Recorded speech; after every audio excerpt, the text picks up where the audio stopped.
DC News Now. A Maryland senator taking matters into his own hands, touching down in El Salvador to fight for the release of a wrongly deported man. Well, temperatures will start to dip as we head through your evening. We'll have a full breakdown of that forecast up next.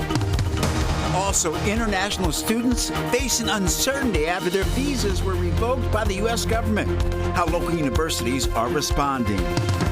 A new driver's license feature that could help people with hidden disabilities. Some people would not know that people with autism don't like looking at you. The next steps for the Maryland bill. And grabbing groceries this week, we're stretching your dollar with the latest prices hitting the shelves.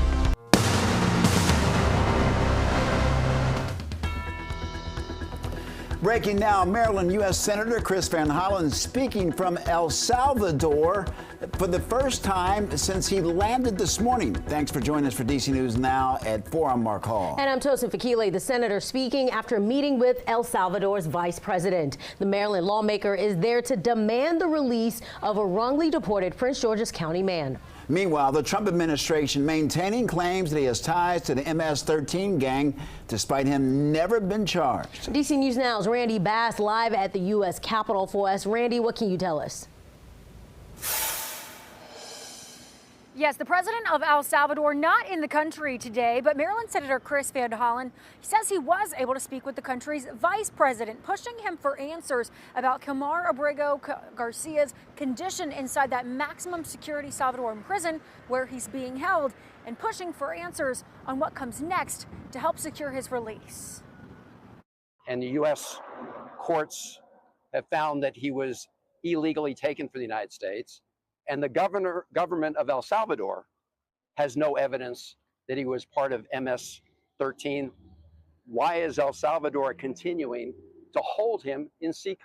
Today, Maryland Senator Chris Van Hollen following through on his plans to meet with Salvadoran officials just 2 days after the country's president spoke from the Oval Office saying he wouldn't be releasing Kilmar Abrego Garcia or smuggling him back into the U.S. I said I'm not asking him to smuggle Mr. Abrego Garcia into the United States. I'm simply asking him to open the door of CICOT and let this innocent man walk out. The Trump administration firing back at the senator's visit to El Salvador. The Department of Homeland Security saying in part on X, Senator Van Hollen has done more to bring an MS-13 gang member, human trafficker, and illegal alien back to Maryland than he has to help keep his American constituents safe or advocate for the victims of these vicious gangs like MS-13. Attorney General Pam Bondi echoing that allegation this morning, too, though Abrego Garcia has never been charged with the crime in the U.S. or abroad. MS-13 is characterized as they should be as an FTO, as a foreign terrorist organization.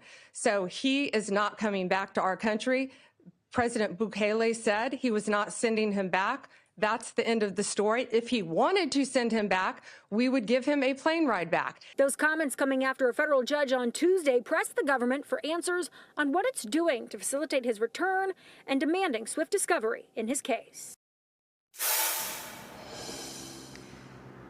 Now, as for Abrego Garcia's condition, the senator says he did ask to meet with him in that Salvadoran prison today, though officials there said they could not immediately arrange that and would need more time to make that happen. They were also not able to immediately arrange a phone or video call with Abrego Garcia from inside the prison walls. On Capitol Hill, I'm Randy Bass, DC News Now. All right, Randy, thank you for that report. And of course, we will continue to cover the latest in this battle to bring home Kilmar Abrego Garcia. You can find the latest on air and online at dcnewsnow.com. Meanwhile, the Trump administration is butting heads with a federal judge over immigration policies. That's right. A U.S. district judge says that probable cause exists to hold members of the administration in contempt for violating orders to turn around planes carrying deportees to El Salvador. The judge says that he will give the Justice Department time to respond. Otherwise, he will launch hearings and potentially refer the matter for prosecution. Now, the move marks an escalation in the battle between the judicial and executive branches of government over president's powers to carry out key White House priorities. A driver is in custody following a wild chase that spanned from Maryland to D.C. this morning. Calvert County deputies say they tried to stop the suspect from driving a stolen box truck that turned into a full-on chase. Police followed the driver from Dunkirk to Prince George's County before he crashed on Suitland Parkway in southeast D.C. Police say that the suspect got out of the truck and ran before he was taken into custody.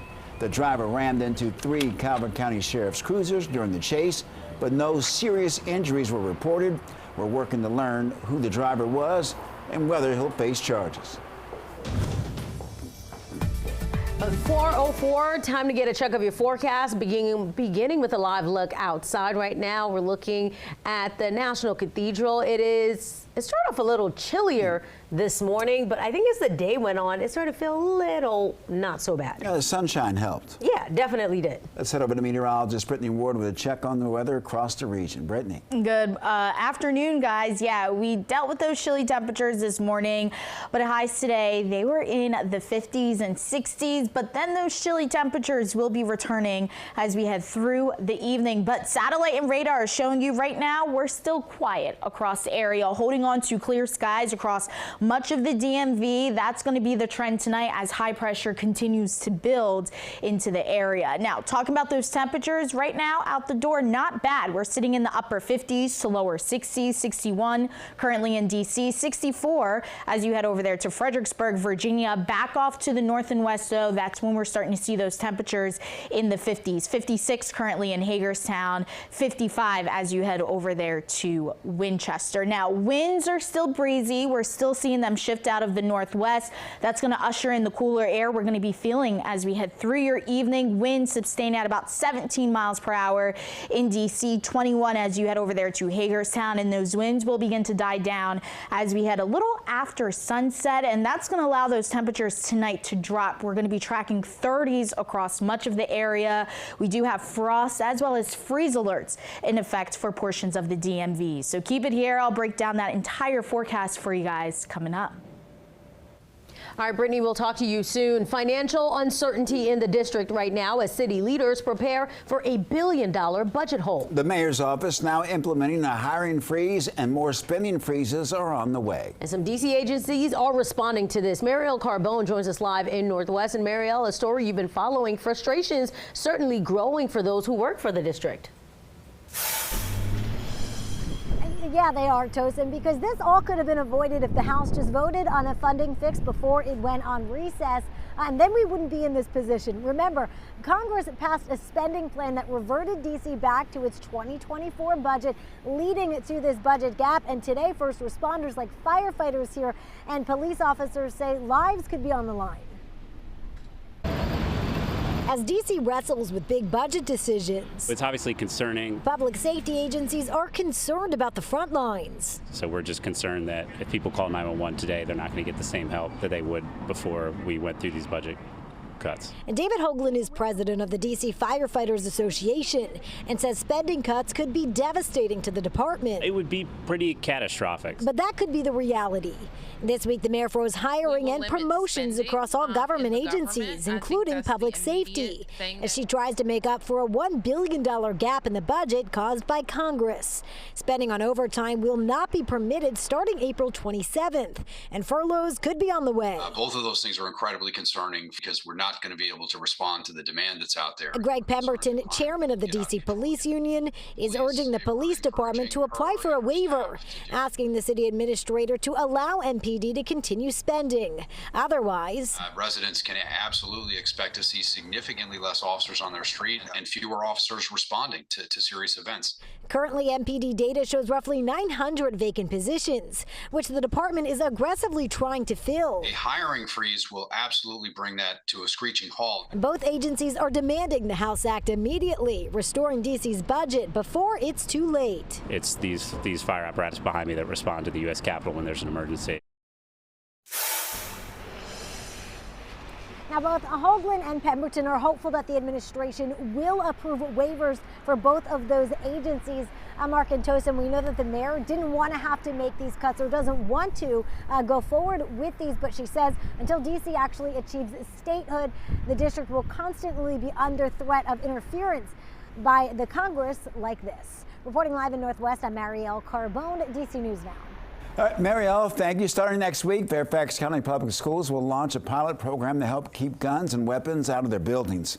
Now, randomly selected high schools in the county will have open gate detectors, and they are designed to detect items like guns and knives.